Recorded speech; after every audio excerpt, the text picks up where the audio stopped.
Hi, my name is Derek Wiseman. Today I'm going to talk about self-driving cars and the nature of automation so that we may learn some of the dilemmas faced by engineers seeking to improve this technology. So, cars that drive themselves. Pretty cool, right?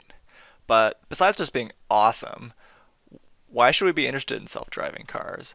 And possibly the most important reason for developing self-driving cars is the benefits that they could have for safety. Consider these sobering statistics. In 2018, there were 36,560 traffic fatalities. In 2017, there were over 5 million traffic accidents on roadways. A study by the National Highway Traffic Safety Administration calculated that in 2010, the economic cost of traffic accidents was $242 billion. Furthermore, a study by the Indiana University Institute for Research in Public Safety concluded that 92.6% of traffic accidents found in their study were caused by human error. A lot of statistics I found on the internet suggested that the ratio for human factors being the cause of accidents was about 94%, but that 92.6% was the easiest number to cite and verify. Alright, so almost all accidents are caused by human error, and self-driving cars can theoretically help prevent people from driving, right? That means that we should do it. So what are we waiting for? Consider this. In 2018, an Uber vehicle, self-driving car, struck a pedestrian who was crossing the street at night carrying a bike. The operator purportedly was streaming a TV show because the car had always handled these situations in the past. This time, however, numerous factors caused the car to not brake the way it was supposed to. It was dark, and when the vehicle sensed the person, who was jaywalking, by the way, if they'd been going at a crosswalk, theoretically the issue wouldn't have happened. But because it was both a person and a bike, it didn't know how to classify them, and so it didn't brake until about 1.3 seconds until it hit. There are many things you could take away from that story, but one of them is, why on earth would you stream a television show while operating a vehicle? This is actually a pretty well-known issue in the field of automation. It's called overtrusting of automation or complacency.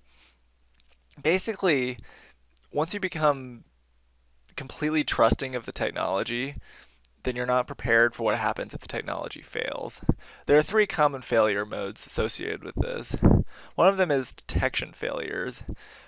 The more reliable the car is, the less frequent signal events you're used to responding to, and so you become less good at responding to those circumstances if they come up.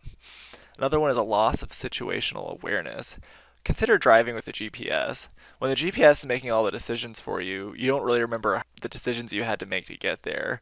Whereas if you have to make the decisions yourself and you're plugged into the process, you're more familiar with the steps you took and you can repeat it again later if you had to. The third one is really interesting. Skill loss is, so if the car is driving itself all the time, then eventually you won't really remember how to drive the car. So if the car always gasses for you, the car always brakes for you, and it always does this, and then 2 years down the line, for whatever reason it fails, and you're called upon to gas and brake and turn and all that, and you haven't done it in 2 years, that could be a problem. So now we have a dilemma. Automation can be good, but too much automation can cause problems with complacency. So how do we find a balance? If the answer were simple, we'd have it already. But here's one thing to consider. The Yerkes-Dodson Law. In 1908, Robert Yerkes and John Dodson came up with this rule for determining an appropriate amount of what they called arousal, but I'm going to call stimulation, is appropriate for a specific task. The idea being that if you're stimulated, your performance with the job will increase, but only to a certain point. So if the task is difficult, what can happen is that too much stimulation, too many things like thrown at you, will cause you to slow down. But if the task is simple, you'll just eventually plateau.